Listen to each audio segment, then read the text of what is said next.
Well, hi there, folks. Welcome back to Mossy Roots Farm. Let's talk third cut hay for a minute. So generally, well, past couple years we have been getting a third cut. We've been getting a third cut out of it, and it's worked pretty well. This year, not so much. When the neighbor did the hay, not his fault. I saw the weather too. Weather looked great. We got rain. You know, I'm sorry, that doesn't look too terrible, but there are spots where it's just nasty and brown and it's not good quality feed. So that's where genetics come in. You know, if you've got a good line of genetics, if you've got good quality genetics that is able to convert lesser quality feed, that's going to be very important to your farm operation.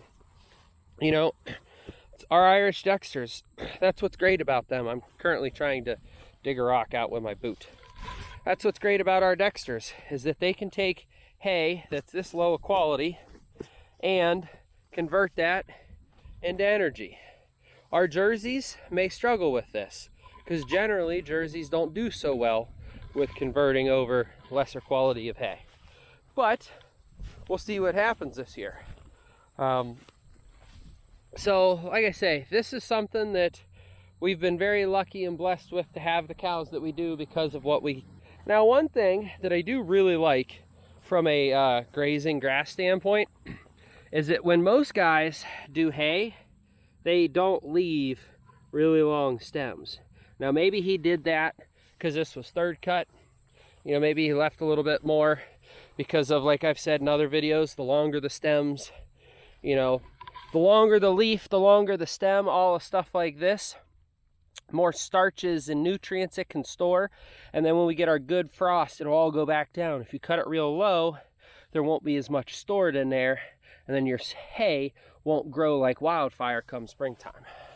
I'm sorry, this rock is really bothering me, so I'm gonna talk while I extricate this rock. But so stuff like that, that's something to consider. Now, like with this clover here, I'm gonna try and get out of the shadow. This clover here, you see there's lots of good clover left in it, right? Well, again, you know, it's like the balance of, do you take it all off now? Do you leave some? You know, he doesn't generally leave a boatload for first and second crop. You know, I've noticed that he leaves more for third crop, but even if he did leave more for first and second crop, I'm okay with that because of the regrowth theory. I'll call it a theory. The regrowth theory on hay, on grass, is this. Ooh, there's another rock in there too.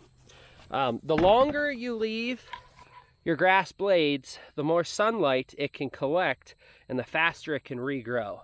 So if this was down to the dirt here, and here, we'll just take this little baby clover. You know, if this little baby clover is all that was growing down here for this clover plant, that's going to take forever to get enough sunlight and nutrients to actually grow into, well, this big patch right here. So that's the same thing with all of these plants, you know, all these grass blades. So I like the fact that he leaves it longer. It really benefits the grass and the soil, and it allows it to grow quicker. And honestly, my pastures have been taking about a month and a half to regrow. This actually looked ready in a month. I'm pretty sure it was close to a month where this looked ready to go.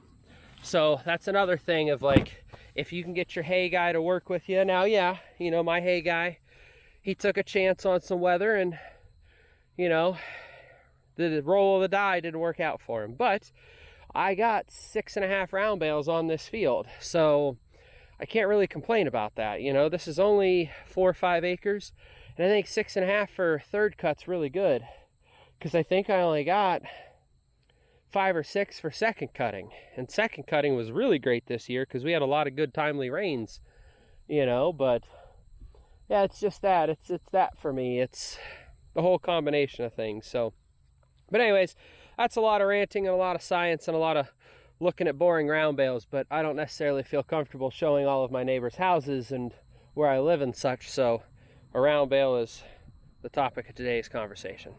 Anyhow, guys, thank you so much for watching. Catch you on the next one.